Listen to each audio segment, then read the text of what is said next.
Fruitville, on behalf of the farms and lodges from Ballysillan, Laganhill and Ardoyne. Now the good news is, and I'm going to keep this short. No. First of all, the Belfast County Grand Master, Brother George Chittick, sends his apologies for not being able to make it today. It is a previous engagement involving the institution in Glasgow. And I would like to thank you all who are taking part in our parade and protest. As I'm sure you all know by now, we are still trying to achieve our democratic and human right of being able to walk home. Now, I don't know the cynics in the media like Nolan, for example, or the anti-orange hacks from the two comics that masquerade the Sunday newspapers here, the Sunday Beano and the Sunday Blanda, ever listen to these speeches, but I can tell them that their snide, sarcastic and malicious comments only serve to strengthen our resolve to get home.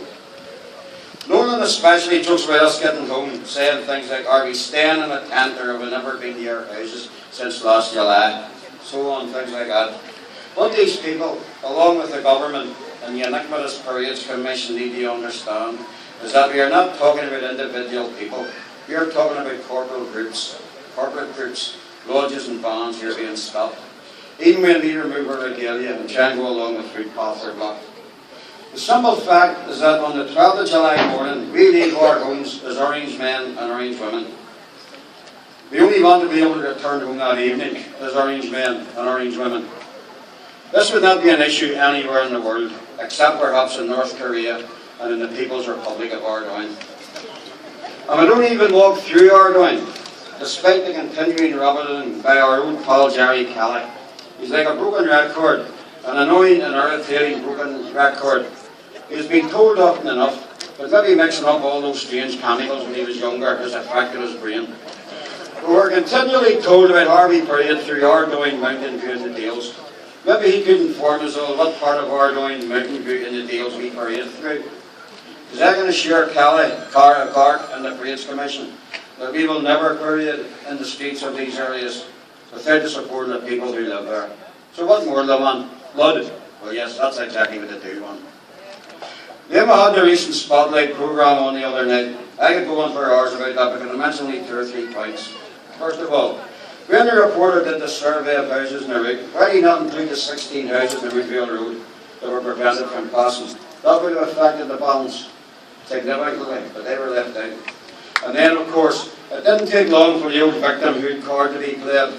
Holy Cross was brought into it, and it went 13 years ago, but it had absolutely nothing to do with the Orange Order or the bands.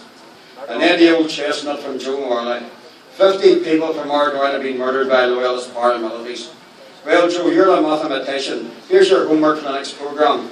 Tell us how many people have been murdered by Republican death squads operating out of Ardoyne. And you'll find it's a hell of a lot more than 50. Yet they're the ones that claim to be the victims. And it was mentioned that God did a survey in Ardoyne proving most people are opposed to what they refer to as sectarian marches. Well, can you imagine D? I wonder what the D stands for. I have a good idea, but I'm not saying mixed up. Can you imagine D, Fennell, Paul Carson, Ugg Main, and all their thugs rubbing your door and asking loaded questions? Who's going to tell them what they don't want to hear? Also, there are hundreds of Protestant families in Glenville and Lyons, Wheatfield and Hesketh.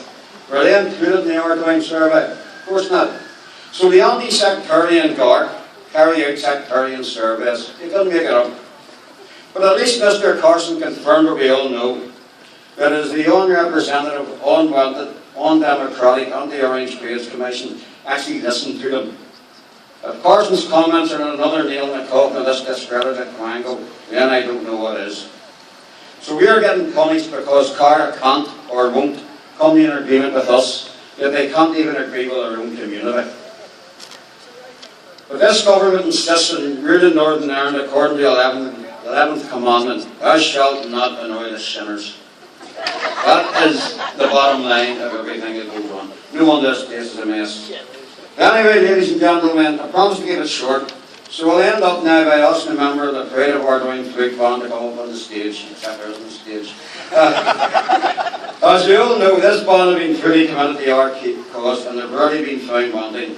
They've been at the front line for almost a year. No, I'm wrong, they've been at the front line for many years. The 3 lords would like to show their thanks and appreciation to the band by presenting them this mirror. Let's hope we don't have to give them another one next year. Thank you.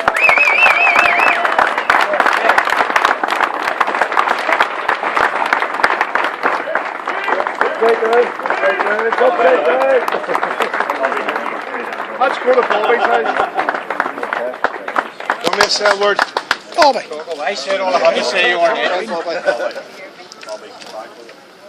1, 2. Listen, ladies and gentlemen, on behalf of the Pride of Argyle Flute Band, it's really great from the three lodges.